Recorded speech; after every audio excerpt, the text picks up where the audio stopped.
அந்த வழி வந்தவன் தான் பாரதி. அதனால பாரதியாரும் பாரத மாதா திருப்பள்ளி எழுச்சி பாடியிருக்கிறான் அப்படின்னு சொல்லும் போதுதான் விவேகானந்தர் சன்னியாசியாக இருந்தாலும் எப்படி ஒரு பேட்ரியாட்டிக் சைண்டா இருந்தாருன்றது அதுக்கப்புறம் தான் தெரிய வரும். அந்த அளவிற்கு ஒரு உணர்ச்சி வேகம் இருக்கு. எல்லாவற்றிற்கும் முன்னோடியாக பாரதியார் இருந்தான். தமிழ்ல உரைநடை பாரதி தான் முன்னோடி. தமிழ்ல முதல்ல புதுக்கவிதை எழுதுறாரு பாரதியார் முன்னோடி. பாரதியார் தான் தமிழ்ல புதுக்கவிதை எழுதுறாரு. அது வரைக்கும் தமிழ்ல புதுக்கவிதை வடிவம் ஒண்ணு இல்லை. வால் வில்க்மேன் ஒருத்தர் புதுக்கவிதை எழுதினார். அவர் தான் புதுக்கவிதையின் தந்தைன்னு அந்த காலத்துல சொல்லுவாங்க. வில்க்மேன். தமிழ்ல புதுக்கவிதை என்பது பாரதி வந்தது. நீங்க யோசிச்சு பாருங்க. வாழ்தல் இனிது பாரதியாருடைய புதுக்கவிதை. வாழ்தல் இனிது அப்படின்னு. வாழ்தல் இனிதுதான். உழைக்கிறது நாம எல்லாம் சந்தோஷமா வாழ்றது. அடுத்த வரி எழுதுவான் பாரதி சாதலும் இனிது. இங்கதான் பாரதி நிற்கிறார். வாழ்தல் இனிதுன்னு புரிந்து வருவது கஷ்டம் இல்லை. சாதலும் இனிது. செத்து போறது கூட மகிழ்ச்சி தான். அப்போ வாழ்க்கையும் மரணத்தையும் இரு பேர் டைகோட்டமியா அவன் பார்க்கிறேன். வாழ்க்கையினுடைய லைஃபினுடைய நேச்சுரல் எண்ட் என்ன? If life is a sentence, death is a full stop. அவ்வளவுதான். ஒன்று எதிர்ப்பதம் இல்லை. வாழ்வா சாவா அப்படின்னா இல்லை. வாழ்வும் சாவும் கலந்ததுதான் வாழ்க்கை. ஒரு சின்ன புதுக்கவிதை போற போல சொல்லிட்டு போக முடியும். அவ்வளவு ஞானம் இருந்தது. வெஸ்டர்ன் சிஸ்டம் பிலாசபிஸ்ல எல்லாம் அவருக்கு ரொம்ப பெரிய ஒரு பாண்டித்யம் இருந்தவர். நீங்க பாரதியின் தமிழ்ல ஒரு படம் வந்துச்சு. அதுல ஒரு பாரதி அருவியில குளித்துக் கொண்டே பாடுவார். அவர் இல்லையா அந்த ஒரு பாட்டு, நிற்பதுவே நடப்பதுவே பறப்பதுவே காண்பதெல்லாம் சொப்பனம் தானா ஒரு பாட்டு. நீங்க அந்த பாடல் முழுக்கவே மேற்குலக நாடுகள்ல ரியலிசம் அப்படின்னு ஒரு system philosopher, idealism, Emmanuel Gantt ஒரு பெரிய பிலாசபர், அவருடைய சிஸ்டம் தான் ஐடியலிசம்.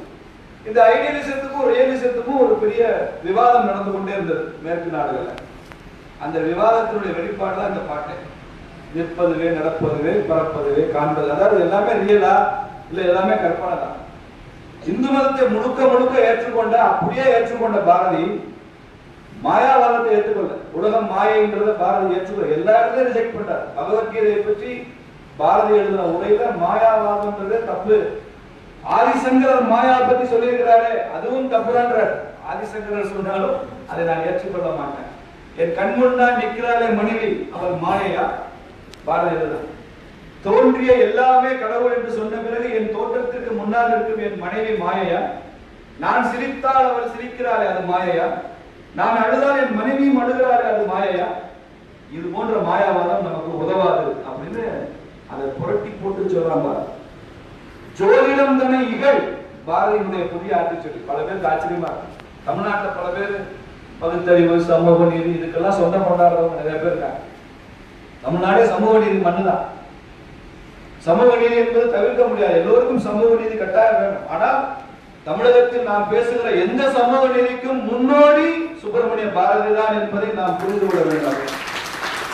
நீங்க சமூக நீதி என்ற பெயர்ல எந்த கருத்தை வேணாலும் சொல்லுங்க, ஒரு ஸ்டேட்மெண்ட் சொல்லுங்க. அந்த ஸ்டேட்மெண்ட் பாரதி தான் முன்னால சொல்லியிருக்கிறான்.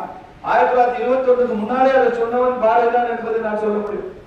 தீண்டாமை கூடாது, சமூக நீதி, அதை முதலில் தமிழ்ல சொன்னாங்க பாரதி தான். பாரதிக்கு முன்னால் யார் சொன்னாங்க? பாரதியார் சொல்றான், சங்கராச்சாரியாரையும் ஜீயரையும் தென்னாப்பிரிக்காவுக்கு அனுப்புங்க. பாரதி எழுந்து சொல்றான். தயவு பண்ணி யாரும் கட்டாயம் வேண்டாம், இவங்க மேல எனக்கு மிகப்பெரிய மரியாதை உண்டு. பாரதி இந்த கான்டெக்ட்ல சொன்னது சொல்றோம். இவர்களை அங்கே இருக்கும் ஆங்கிலேயர்கள் எப்படி நடத்துகிறார்கள் என்று பார்த்த பின்புதான் இங்கே வந்து நமது பட்டியல் சமூக மக்கள் என்ன பாடுபடுகிறார்கள் என்பது இவர்களுக்கு தெரியும் எழுதலாம். இதை விட என்ன வரும்? இதை விட என்ன வரும்? தீண்டாமை ஒழிப்பு. நந்தனை போல் ஒரு பார்ப்பான் நானுலத்தில் நான் கண்டதில்லை எழுதலாம். நந்தனார் எந்த சமுதாயம் நமக்கு தெரியும்? பட்டியல் சமுதாயத்தை சேர்ந்த, பட்டியல் சமுதாயத்தை சேர்ந்த நந்தனாரை போல ஒரு பார்ப்பான் நான் மாநிலத்தில் கண்டது. எந்த அளவு உச்சத்துல கொண்டு வைக்கிறான், உச்சத்துல கொண்டு வை. கனகலிங்கம் ஒரு பட்டியல் சமுதாயத்து பையன், இளைஞன். பாரதி பார்க்கிறான், இங்க வா. இல்லைங்க நான் ரொம்ப தாழ்ந்த ஜாதி ஐயரே, நான் பக்கத்துல வர முடியாது. என்ன தாழ்ந்த ஜாதி உயர் ஜாதி? வா. அந்த ஒரு பூணில் எடுத்து அதை போட்டு இன்னையில இருந்து நீயும் பிராமணன் அப்படின்னு சொல்றாரு கனகலிங்கம். அவன் கண்டது அப்படியே தண்ணீர் வருது. அப்போ எவ்வளவு பெரிய ரெவல்யூஷனரி நீங்க யோசிச்சு பாருங்க. பிராமண சமுதாயத்துல பிறந்த ஒருத்தர் இவ்வளவு பெரிய புரட்சிகரமாக, எவ்வளவு பெரிய மக்களை எல்லாம் இன்க்ளூசிவ் எல்லாரையும் அரவணைத்து போய் தீண்டாமை கூடாது, ஜாதி கூடாது, ஜாதியில ஏற்றத்தாழ்வு கூடாது, பெண்ணடிமை கூடாது என்ற கருத்துக்களை உள்வாங்கியவர்கள் எல்லாம் பிராமணர்கள் தான். தேசியவாதிகளாக இருந்த ஆயிரக்கணக்கான பேர் பிராமண சமுதாயத்தை சார்ந்தவர்கள் தான். சமூக சீர்திருத்தம் செஞ்சவர்கள் பிராமண சமுதாயத்தை சார்ந்தவர்கள் தான். அவங்க மேல தேவையில்லாத ஒரு எதிர்ப்புணர்வு தமிழ்நாட்டை கிளப்பி விட்டுருக்காங்க 100 வருஷமா. இதெல்லாம் யார் செஞ்சாங்க? சிவகங்கையில ஒரு ஐயங்கார் இருக்கார், அவருக்கு பேரு அரிஜன ஐயங்கார். அது பேரு அரிஜன ஐயங்கார். ஏன் அரிஜன ஐயங்கார் பேரு? அவர் வீட்டுக்குள்ள யாரு போனாலும் பட்டியல் சமுதாயத்தை சார்ந்தவங்க தான் வீட்டுக்குள்ள கூப்பிட்டு காலில் உட்கார வச்சு சாப்பாடு கொடுப்பாங்க. மற்ற யாரா இருந்தாலும் வறண்டால வச்சு சாப்பாடு. பட்டியல் சமுதாயம் தான் ஸ்பெஷல் ட்ரீட்மெண்ட். வீட்டுக்குள்ள அவங்க சாப்பிட்ட அந்த எச்ச இலையை அவர் மனைவி வந்து எடுப்பாங்க. அவருக்கு பேரு அர்ஜுன ஐயங்கார் பேர் வச்சு அந்த காலத்துல சமீப காலம் வரைக்கும் இருந்தார் சிவகங்கை. எவ்வளவு பெரிய புரட்சி எல்லாம் நம்ம நாட்டுல தேசியவாதிகள் உருவாக்கியிருக்காங்க. சமூக நீதிதான் உச்சம். பெண்ணுக்கு சொத்துரிமை வேணும்னு முதல்ல பேசுனது ஒரு தடவை பேராசிரியர் ஐயா அன்பழகன் அவர்கள், திமுக பெரிய தலைவர், அவர் மதுரையில் ஒரு கருத்தரங்கத்தில் பேசும்போது பெண்ணுக்கு சொத்துரிமை என்பதெல்லாம் நாங்கள் பாரதியிலிருந்து எடுத்துக்கொண்டவரான்னு பேசினார். திருவிக்கா பெண்களுக்கு பற்றி சொத்துரிமை பற்றி பேசியிருக்கிறார். பெண்களுக்கான கல்வி உரிமையை பற்றி பேசியிருக்கிறார். பட்டங்கள் ஆள்வதும் சட்டங்கள் செய்வதும் பாரினில் பெண்கள் நடத்த வந்தோடு பேசுறானே பாரதி. இதுதான் பெண் கல்விக்கான உச்சம். அப்ப எல்லாத்திலையும் விதவை மறுமணம், பெண் கல்வி, பெண்ணுக்கான சொத்துரிமை, இப்படி எல்லாவற்றிலும் நீங்க பாண்டிச்சேரி போங்க. என் கூட ஒரு தமிழ் பேராசிரியர் வந்தாங்க, ஒரு பெண்மணி. அவங்க நானும் எனது நண்பர்கள் எல்லாம் பாண்டிச்சேரியில பாரதி வாழ்ந்த அந்த வீட்டுக்கு போனோம். அங்க நிறைய போட்டோஸ் இருக்கு. அதுல ஒரு போட்டோல பாரதி உட்கார்ந்துருக்காரு, அவர் மனைவி செல்லம்மா உட்கார்ந்துருக்காங்க, பாரதியுடைய 2 நண்பர்கள் உட்கார்ந்துருக்காங்க. ஒரு புகைப்படம் இருக்கு. நான் என் கூட வந்த அந்த பெண்மணி அவங்க கிட்ட கேட்டேன், இந்த போட்டோ பார்த்தா உங்களுக்கு என்ன பேராசிரியர் தெரியுது? சார் குடும்பமா வந்து போட்டோ எடுக்காங்க சார் அப்படின்னு சொன்னாங்க. குடும்பமா எடுத்துக்காங்க, இன்னும் நுட்பமா பாருங்க, பெண்ணிய பார்வையில பாருங்க. அவங்களுக்கு பெருசா புரியல, அவங்க பெண்ணிய பார்வை இல்லை, அவங்க ரொம்ப நல்ல பேராசிரியர், அவங்க சகஜமான பேராசிரியர்னால குடும்பம் இருக்காங்க சார், மனைவி பக்கத்துல இருக்கிறாங்க, நண்பர்கள் இருக்கிறாங்க, பெருசா எனக்கு ஒன்றும் தெரியல சார். அதுல பாரதி உட்பட அவங்க நண்பர்கள் உட்பட சாதாரணமா நாற்காலியில் அமர்ந்திருக்காங்க. இது 1921 முன்னால போட்டோங்க. செல்லம்மா பாரதி, பாரதியாருடைய மனைவி நாற்காலியில் அமர்ந்தது மாத்திரம் இல்லாம கால் மேல கால் போட்டு அமர்ந்திருக்காங்க. அந்த போட்டோ பாரதியினுடைய வார்த்தைக்கும் வாழ்க்கைக்கும் வேறுபாடே கிடையாது. பெண்ணுக்கு உரிமை கொடுக்கணும்னு சொன்னா, ஆனா தன் மனைவியே தனக்கு முன்னால கால் மேல கால் போட்டு அமர்ந்திருப்பதை 100 வருஷத்துக்கு முன்னால அனுபவிச்சிருக்கான்.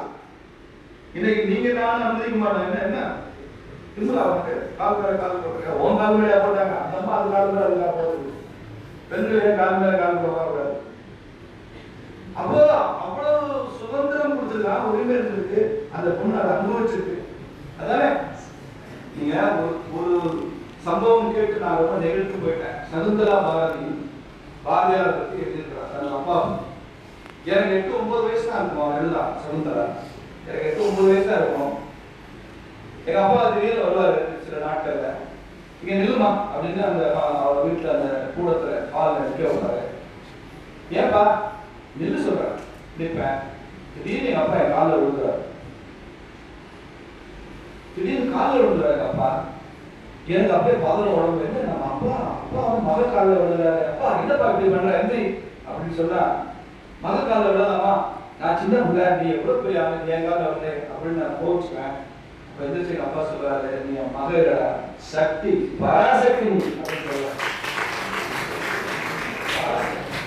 அப்ப பாட்டுல பெண்களை எல்லாம் பராசக்தியா பாருன்னு பாரதி பாட்டுல மாத்திரம் பாடலைங்க, வீட்டுல மகளை பராசக்தியாக பார்த்திருக்கான் பாரதி. மற்றதெல்லாம் மேல பேசுனா இன்னைக்கு அரசியல் மேடையில ஒண்ணு, மேடையை விட்டு இறங்கிட்டா வாழ்க்கையை பார்க்க முடியாது. மேடையை விட்டு இறங்கி தலைவர் என்ன செய்யறாருன்னு பாத்தீங்க, கரம் புரிஞ்சு சொல்லலாம்.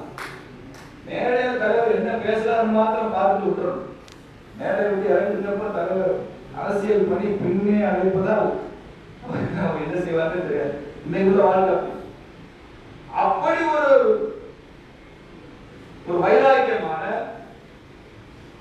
பாரதியே வந்து சக்தி உபாசகன் தான். அவன் இந்து மதத்திலே அவனுக்கு சாக்தம் தான் அவனுடைய மதம் நினைக்கிறான். அந்த ஒரு பராசக்தி மேல பார்க்க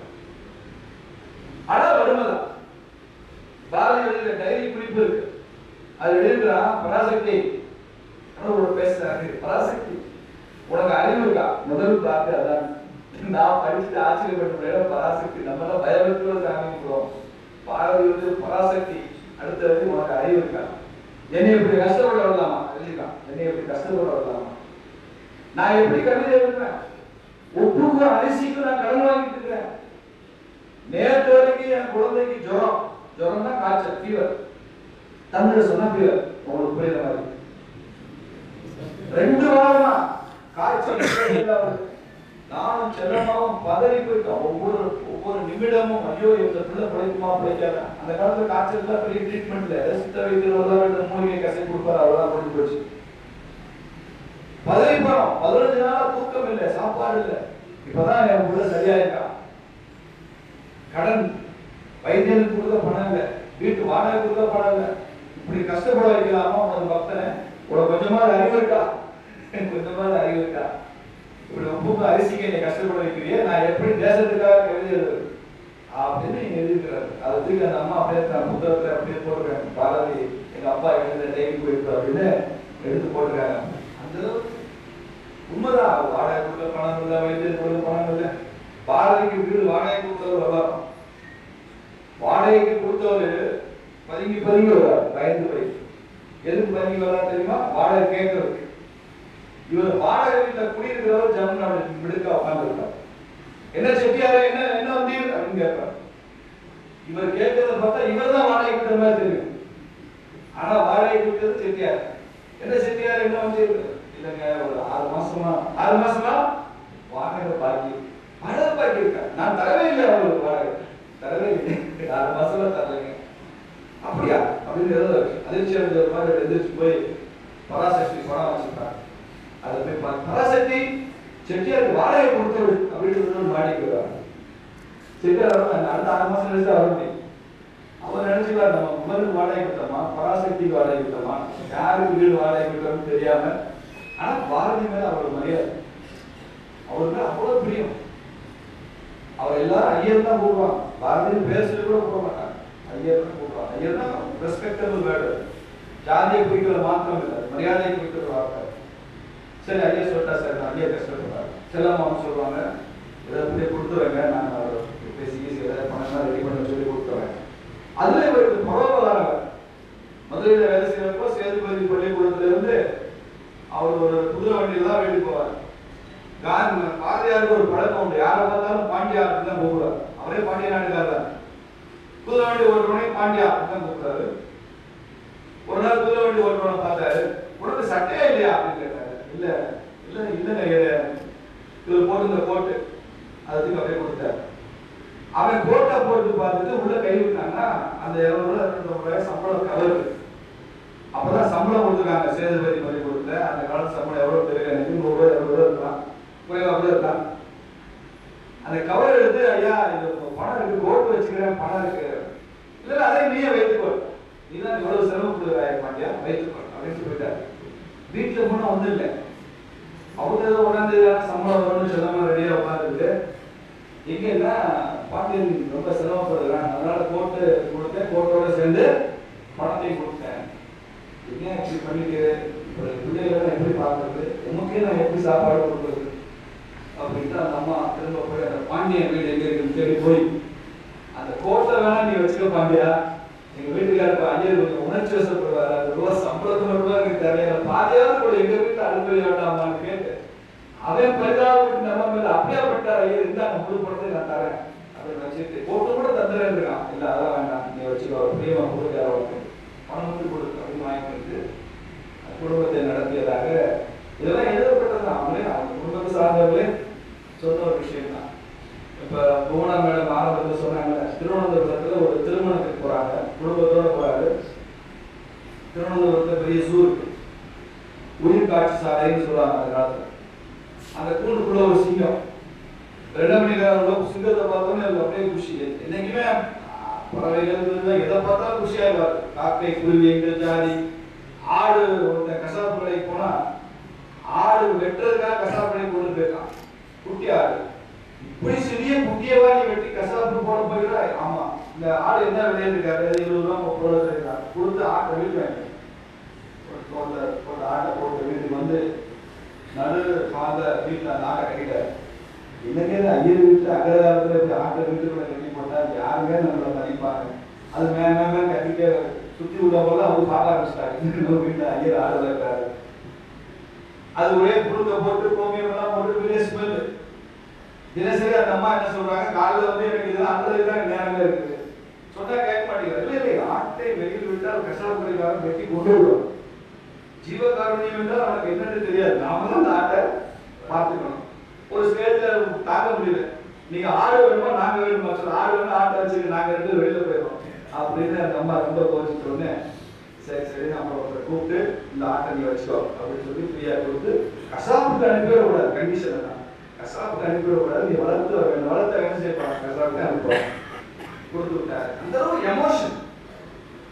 சிங்கம் கூண்டுக்குள்ள கை விட்டு வா வா நீ காட்டுக்கு ராஜா நான் காட்டுக்கு ராஜா அப்படின்னு உள்ள கையை விட்டு நிற்கு.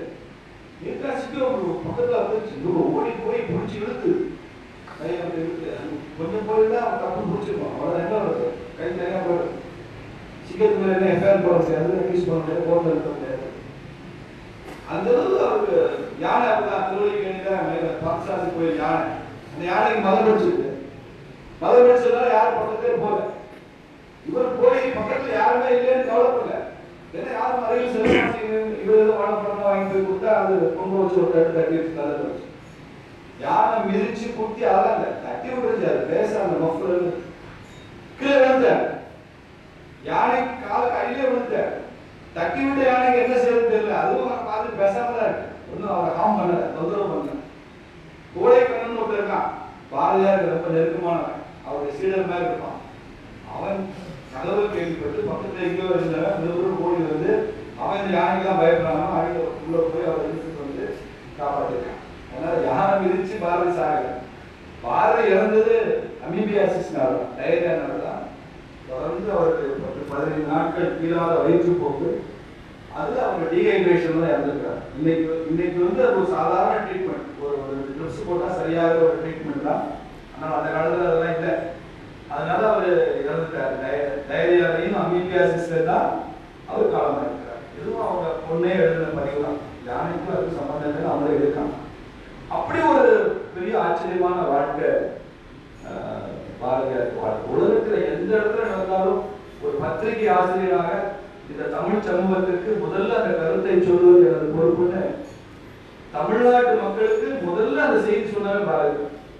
தமிழ் பத்திரிகைகள்ல கார்ட்டூன் அப்படிங்கிற அந்த முறையை உருவாக்குறதே காந்தி தான். அதுக்கு முன்னால கார்ட்டூன் கிடையாது. கார்ட்டூன்னா கேலி சித்திரம்னு சொல்லுவாங்க. அந்த கேலி சித்திர முறை பாரதிக்கு முன்னாடி இல்லை.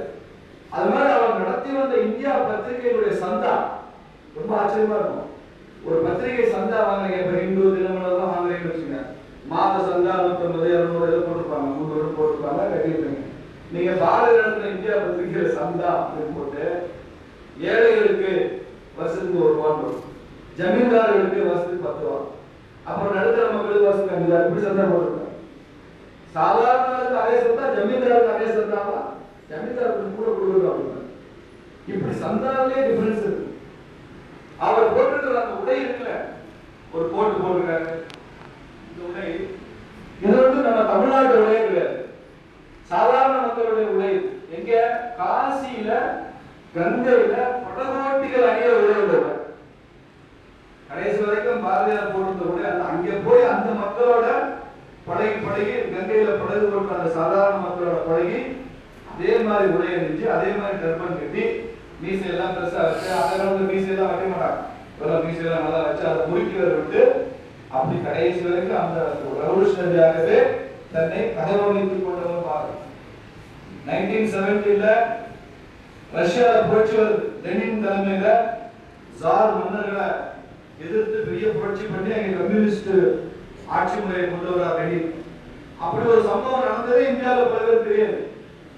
ஆனால் பாரதி என்ன செய்யறார், தேவி பராசக்தி கடைக்கண் காட்டிவிட்டார், ஆகாயம் எழுந்தது பார் யுக புரட்சின்னு ரஷ்யாவில் நடந்த புரட்சியை அதை பாராட்டி, லெனினை பாராட்டி, அந்த புரட்சியை பாராட்டி தமிழ்ல முதல் கவிதை எழுதி பத்திரிகையில வெளியிட்டவன் சுப்பிரமணிய பாரதியார் தான். பாரதி தான் ஆகாயம் எழுந்தது பார் யுக புரட்சி. அதுவரைக்கும் தமிழ்ல புரட்சி என்ற வார்த்தையே இல்லை. புரட்சி என்ற வார்த்தையை தமிழுக்கு அறிமுகம் செய்தவர் பாரதியார்.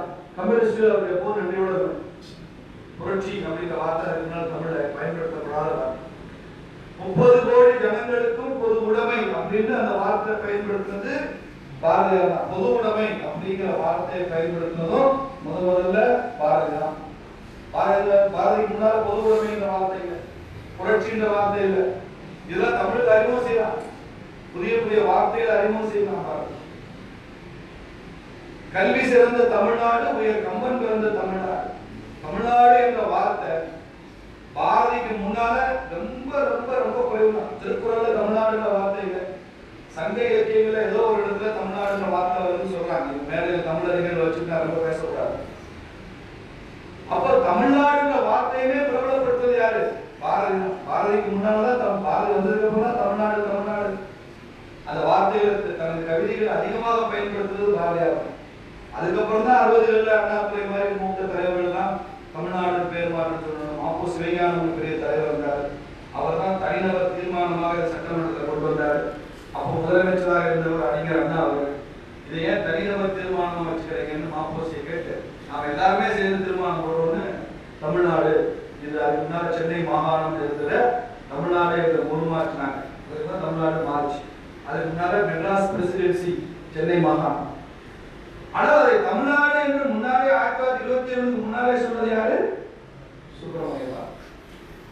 தமிழ்நாட்டுக்கு தந்தை அவர் தான், வார்த்தைக்கு தந்தை. அதனாலதான் நான் சொல்றேன், தேசியவாதிகள் சொல்லாத எதையும், குறிப்பா பாரதி மாதிரி உள்ளவங்க சொல்லாத எதையும் இந்த தமிழ்நாட்டை வேற யாரும் பின்னால் வந்து சிந்தனையாளர்கள் பேசுவார். எல்லாமே அவங்க சொல்றதை எடுத்துதான் நம்ம பேசுறோம். ஐயா பாரதிதாசன் அவர்கள் பாரதி மேல தீவிர பற்றார். கடைசி வரைக்கும் அவருக்கு அந்த பாரதின்ற பேரை எடுங்கன்னு சொல்லி நிறைய பிரஷர் இருந்தது, அழுத்தம் இருந்தது. ஏன் பாரதியின் பேர் வச்சுக்கிறீங்க? வேண்டாம், நீங்களே சுயமா இருக்கீங்க, ஒரிஜினல் நீங்க உங்க சொந்த பேர்ல வச்சுக்கீங்க, நீங்களே ஒரு புனை பேர் உங்களை வைத்துக் கொள்ளுங்க. ஏன் இன்னொருத்தர் அடையாளம் காட்டி நீங்க அவங்க தாசன் ஏன் சொல்லி முடியவே தேவை. பாரதின்னு தான் வச்சுக்கேன் அப்படின்னு கடைசி வரைக்கும் அவரு அந்த பாரதிதாசன் பேர்ல பாரதின்றத அவர் எடுத்துக்கவே விரும்பல. அது பிடிவாதமா இருந்தார்.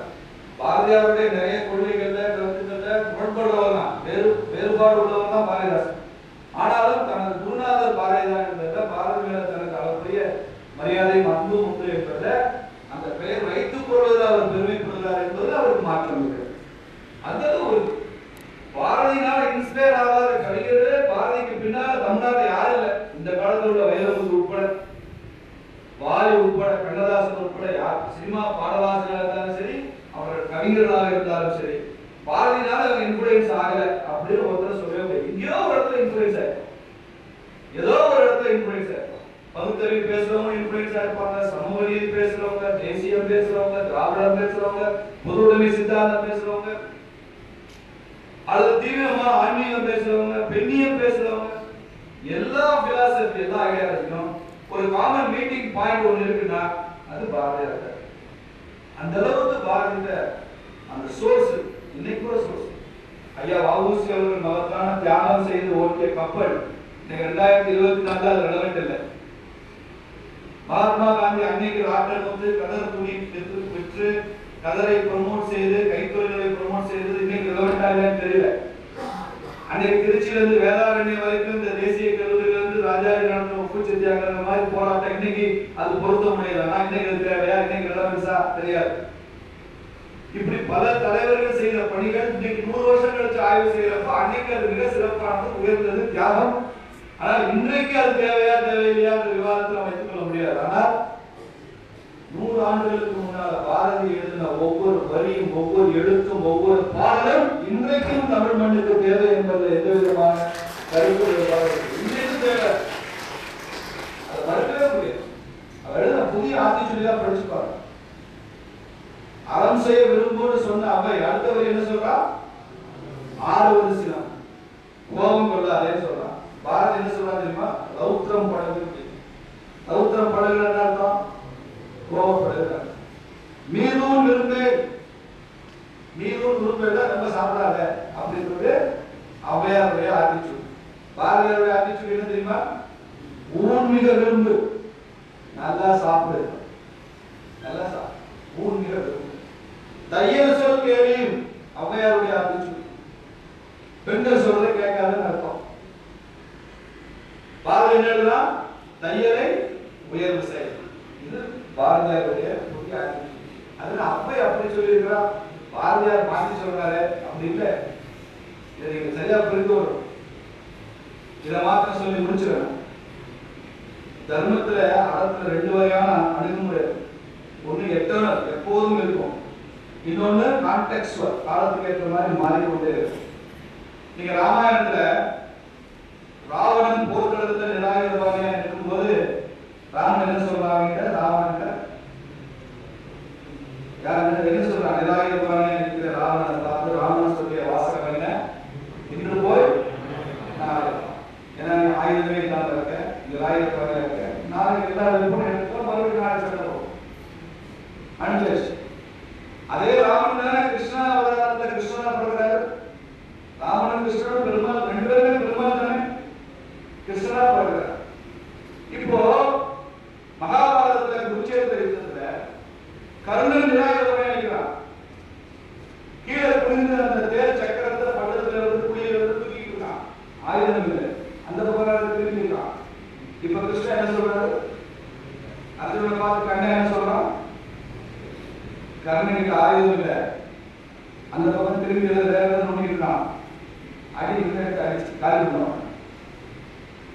அர்ஜுனே சொல்றான், என்ன கண்ணா நீ உனக்கு ஏதோ கன்ஃபியூஸ் ஆகிட்டே, நீ இப்படி சொல்லி கம்ப்யூட்டர் ஹேங் ஆகிறது, லேப்டாப்ல ஹேங் ஆயிடுச்சு போய்.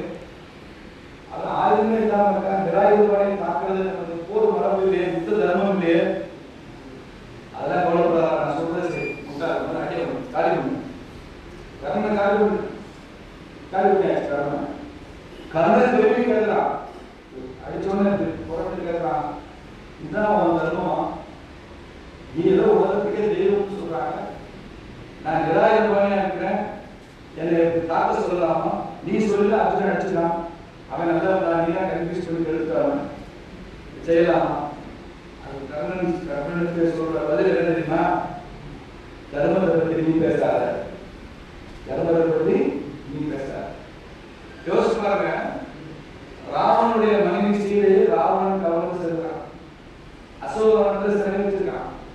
ராவணனுக்கும் சீதைக்கும் உறவு முறை இல்லை, ரத்த சொந்தமா இல்லை. இது ஒரு மன்னன் மனைவி, இலங்கையுடைய மன்னன் கவர்ந்து கொண்டு போகிறான். சிறை வைத்த ராவணன் சீதையை தொடர்பதில்லை, அவளை துன்புறுத்தல, மிரட்டுறான், கொன்றுடுவேன், நீ என்னை கல்யாணம் பண்ணி கேட்கிறான், ராவணனை விட்டுடுறான், உனக்கு பொருத்தமான மாப்பிள்ளை நான் தான், நீ இந்த அசோகவனத்தை எப்படி தச்சுன்னு பார்ப்போம் அப்படிங்கிறான். உன்னை என்னெல்லாம் செய்ய முடியும், எரிச்ச முடியும்னா சீரா இருக்கிற அசோகன் உன்னால ஒரு தலைமுறை கூட இருக்கு, நானே உன்னை அழைச்சுவேன், ஆனா என் ராவனுக்கு அது பெருமை இல்லையே, அவன் வந்து என்னை மீட்டு போக வேண்டும் என்பதற்காக நான் அமைதியாக.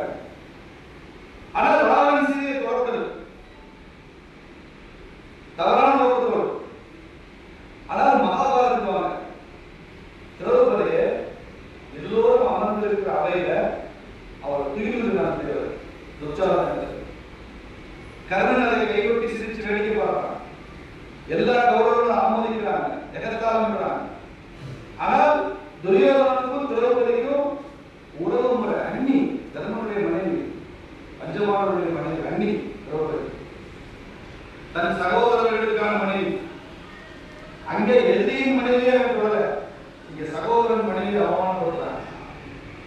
யோசிப்பார்கள், நிறைந்த சபையில பெண்ணை அவமானப்படுறது, அதை நீ வேடிக்கை பார்க்க வேண்டிய கர்ம. அங்கே பொருந்துற தர்மம் உனக்கு பொருந்தாது. ராமனுக்கு பொருந்தி வருகிற தர்மம் கிருஷ்ணன் ஏற்றுக்கொள்ள மாட்டான். ஏன்னா இது யுக தர்மம், இது மாறும்.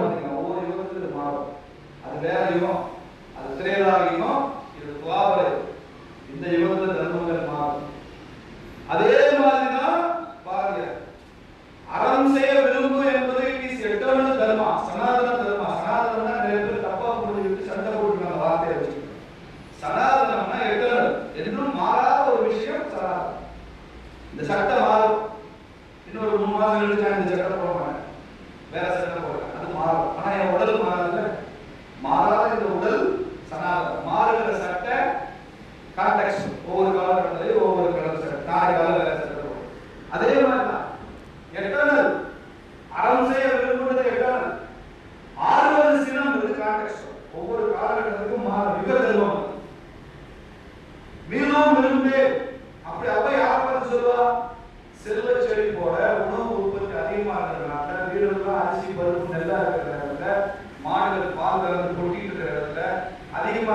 சாப்பிட்டு இவன் சாப்பிடாம செத்த எண்ணிக்கையோட சாப்பிட்டு செத்த எண்ணிக்கை நம்ம நாட்டில் அதிகம். தின்னே செத்தவே ரொம்ப அதிகம் நம்ம நாட்டில். ஸ்டாட்டிஸ்டிக்ஸ் கிடையாது. வறுமையில் இருந்த கணக்கு தான் நம்மகிட்ட இருக்கு. அதிகமா சாப்பிட்டு செத்த கணக்கு நம்மகிட்ட இல்லை. அப்படி ஒரு காலகட்டத்தில் நீ வளர்ந்து சொல்றாங்க, சாப்பாட்டை குறைச்சிக்கன்னு சொல்றான், மீண்டும் விரும்பேன்னு சொல்றான். அந்த கான்டெக்ட் இன்னைக்கு என்ன கான்டெக்ட்? சாப்பாடு இல்ல, உனக்கு நீ உற்பத்தி பண்ணது வீடு வந்து சேரவில்லை, வெள்ளக்கார ஆட்சி எல்லாம் விளைவு, பஞ்சம் பசி பட்டினி தான், அதை தாண்டி ஒண்ணும் இல்லை. இப்ப போய் அவையார் இருக்கு பார்த்து மீண்டும் ஒரு பேர் சாப்பிடாம இருக்கீங்கன்னா இது ஒரு உடலை நெருவச்சு. நீ நல்லா சாப்பிட்டு ஊர்மையோடு நல்லா சாப்பிட்டு நல்லா உடற்பயிற்சி செய்ய, நல்லா ஆரோக்கியமாறு தேக பயிற்சி பண்ண, இந்த வெள்ளக்காரன் விளையாட்டு நீங்க மஸ்ட் போகணுங்கிறதா பாரதியார். ஆறுவது சின்னம் அவை சொன்னார். வெள்ளக்காரனையும் வெளிநாட்டு ஆட்சியையும் நமது நாடு சிறுத்து போவதையும் பார்த்து நான் கோபப்படாமல் இல்லைன்னு சொன்னா நான் மனுஷனே. அதனால ரௌத்ரம் படகு, போர் தொழில் படகு, வைய தலைமைகள். இந்தியா எப்படிப்பட்ட தேசமா இருக்கணும்? இந்த உலகத்தின் தலைவரா committee of nation India must be leader. ஒரு இந்திய உலகமெல்லாம் போனா அவனுக்கு மரியாதைக்குரியவனா இருக்கணும். நீங்க இந்தியாவில் ஒரு பேராசிரியர் வெளிநாட்டுக்கு போகலாம், இந்தியாவில் ஒரு சயின்டிஸ்ட் வெளிநாட்டுக்கு போகலாம், இந்தியாவில் ஒரு மினிஸ்டர் வெளிநாட்டுக்கு போகலாம். நாம தான் ப்ரொஃபஸருக்கும் பொலிட்டீஷியனுக்கும் சயின்டிஸ்டுக்கும் மரியாதை கொடுப்போம். வெளிநாட்டுக்கு போனா இந்தியன்களுக்கு தான் மரியாதை கொடுப்போம். ஒரு இந்தியனுக்கு என்ன மரியாதை இருக்கோ அதான் ப்ரொஃபஸருக்கு கிடைக்கும், சயின்டிஸ்ட் கிடைக்கும், மினிஸ்டருக்கு கிடைக்கும். ரவீந்திரநாத் தாகூர் ஒரு நோபல் பரிசு பெற்ற பிறகு ஜப்பான் டோக்கியோ யூனிவர்சிட்டியில பேச கூட்டாங்க. போய் பேச ஸ்டூடெண்ட்ஸ் யாருமே வந்து பேசுறது Rabindranath Tagore, Nobel laureate in English literature. ஆனா கேட்க ஸ்டூடெண்ட்ஸ் உட்கார்ந்து ஏன் கேட்டாங்க? வெளியில வந்து வைஸ் சான்சலர் ஸ்டூடெண்ட்ஸ் எல்லாம் அவ்வளவு பார்க்கலாம். நோபல் லாரேட் பேசுறாரு, அவர் ப்ரொஃபவுண்ட் ஸ்காலர், அவர் பேசுறத கேட்க மாட்டேங்கிறீங்க. அப்ப ஜப்பான் ஸ்டூடெண்ட்ஸ் சொன்னா, sir it's a slave country, it is a colonial country, why should we learn lessons from a colonial person? India அடிமைப்பட்ட நாடு, காலனி ஆதிக்கத்துக்கு உட்பட்ட தேசம். அந்த நாட்டுல இருந்து ஒரு வந்து பேசி நாங்க கேட்கறதுக்கு என்ன இருக்கு அப்படின்னா புரியுதா உங்களுக்கு? நமக்கு ரவீந்திரநாத் தாகூர் பெரிய விருப்பம். அவர் வந்து அடிமைப்பட்ட நாடு பிரதிநிதியா பார்க்கறாங்க. அப்போ நீ எவ்வளவு உச்சத்துக்கு போனா இருக்கிறது முக்கியம் இல்ல, உன் தேசம் என்ன உச்சத்துக்கு போறது முக்கியம். நீ எப்படி நாடு நல்லா இன்று அந்த நிலைமை உருவாகி கொண்டிருக்கிறது. இன்று அந்த நிலைமை குறிப்பா ஐயா நரேந்திர மோடி அவர்கள் பிரதமராக வந்த பிறகு இந்தியன் பாஸ்போர்ட் வேல்யூ பல மடங்கு கூடியது. இந்தியாவில் தொழில் துவங்குற முயற்சி பல மடங்கு அதிகமா இருக்கு. நீங்க உலகத்துல எங்க வேணாலும் போங்க, நீங்க ஒரு இந்தியன் சொல்லுங்க, உங்களுக்கு மரியாதை பல மடங்கு. Brand value of Indian several times இன்க்ரீஸ்னா பாரதி சொன்ன வைய தலைமை கொள்னு சொல்லுவேன். அது இன்னைக்கு திரும்ப வந்து கொண்டிருக்கிறது. இன்னைக்கு இந்தியர்கள் இல்லைன்னா உலகம் இல்லை, தெரிஞ்சுக்கணும். ஐடின்னு சொல்றோம், information technology. Prime minister America போறப்போ இந்த ஐடிக்கு வேற ஒரு உலகம் கொடுத்தார். இன்னைக்கு உலகம் எல்லாம் சாஃப்ட்வேர் இன்ஜினியர்ஸ் தான் இருக்காங்க. இந்தியன் சாஃப்ட்வேர் இன்ஜினியர்ஸ் இல்லாட்டி உலகத்துல பல நிறுவனங்கள் இயங்காது. அதனால இனிமேல் ஐடினா இன்ஃபர்மேஷன் டெக்னாலஜி சொல்லாதீங்க சார், இந்தியன் டேலண்ட் சொல்லுங்க. ஐடினா இந்தியன் இயங்காதீங்க. ஒட்டுமொத்த வளைகுடா நாடுகளில் மேலிருக்கிற இந்தியர்களை நாங்கள் திரும்ப பெற்றுக் கொள்வதும் ஒரு அறிவிப்பு இந்திய அரசாங்கம் வெளியிடுவது வச்சுக்கிறேன். ஒரு பேச்சுக்கு சொல்றேன், மறுநாள் whole country will not function. தேசமே இயங்காது. துபாய் இயங்காது, சவுதி இயங்காது, பஹ்ரைன் இயங்காது, குவைத் இயங்காது. முடிஞ்சு போச்சு, போயிருக்கான். இந்தியா என்ன நாடு? கனடால, அமெரிக்கால, பிரான்ஸ்ல, பல வெளிநாடுகள்ல இந்திய மாணவர்கள் போய் படிக்கிறேன்னா அந்த பல்கலைக்கழகங்கள்ல ஆஸ்திரேலியால இல்ல, நியூசிலாந்துல இல்ல, இந்தியன் ஸ்டூடெண்ட்ஸ் இருக்கிறதுனால அந்த பல்கலைக்கழகம் இயங்கிட்டு இருக்கு. ஐரோப்பிய நாடுகளுடைய நிறைய சர்ச்சுகள்ல அந்த சர்ச்சினுடைய கிறிஸ்டியன் முறைப்படி செய்கிற சர்வீசஸ், அங்க இருக்கிற மருத்துவமனையில சிஸ்டர்ஸ், நம்ம கான்வென்ட்ல இருந்து போற கன்னியாஸ்திரிகள் சொல்றாங்க, அந்த சிஸ்டர்ஸோட சர்வீஸ் இல்லையா அந்த சர்ச்சுகள் வழிபாட்டு தலங்கள் இயங்காது. Indian priests and Indian sisters, they sustain Christianity in Western Europe. எல்லாம் இங்க கேரளாவுக்கு போறாங்க, தமிழ்நாட்டுக்கு போறாங்க. என் கூட எம்பில் படிச்ச ஒரு ப்ரொஃபசர் பெல்ஜியத்தில் இருக்கார், ஒரு பாதிரியார். அவர் பிரீஸ்ட் அங்க இருந்து ஒரு போயிட்டு இருக்கிறாரு. ஏன்னா அவருக்கு என்ன சர்ச்சை இல்லைங்கிறார் பெல்ஜியத்துல. இடம் 3-4 சீனியர் ஃபாதர்ஸ் இருக்காங்க. அந்த ஜூனியர் மோஸ்ட் ஃபாதர்ஸ்க்கு 89 வயசு. சீனியர் மோஸ்ட் இளைஞருக்கு 89 வயசு, சீனியர் மோஸ்ட் 97 வயசு. அவனால பெட்டர்வே இருக்குது. நான் தான் எல்லா வேலையும் பார்க்கிறேன்னு முதல்ல இருந்து போயிருக்காரு. எனது நண்பர் அங்கதான் அன்னைக்கு பேசுறாங்க. அப்போ இன்னைக்கு அது ஆன்மீகமாகட்டும், தொழில்நுட்பமாகட்டும், வேலை திறன்களாகட்டும், ஸ்கில் ஆகட்டும், டிப்ளமசி ஆகட்டும், இன்னைக்கு பாப்புலேஷன் அதிகம், டெக்னிக்கல் ஸ்கில் அதிகம், நாலேஜ் பேஸ் சொசைட்டியாக மாறி கொண்டிருக்கிறோம். இன்னைக்கு உலகம் போற்றுகிற இடத்தில், உலகம் வரவேற்கிற இடத்தில் நாம் நிற்கிறோம் என்பதை இன்னைக்கு பாரதி இருந்தால் சந்தோஷப்படுகிற இடத்துல நாம். ஆனால் போகும் பாதை தூரமானது, போகும் வேகம் மிக குறைவாக. அதிக தூரம் போகும், இன்னும் போகும், அதிக வேகத்தில் நாம் போகும்.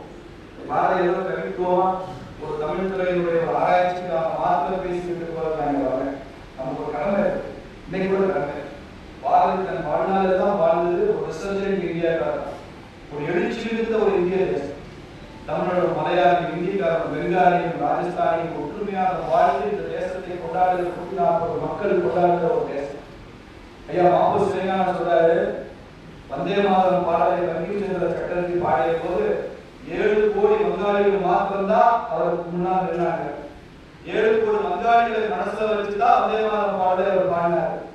ஆனால் அதே பாடலை தமிழ் மொழிபெயர்த்து வந்தே மாதரம் பாரதி பாடும்போது அவர்களுக்கு 4 கோடி தமிழர்கள் அவர் மனசு இல்லை, 30 கோடி இந்தியர்களை மனதில் வைத்து பாடினார் பாடல்.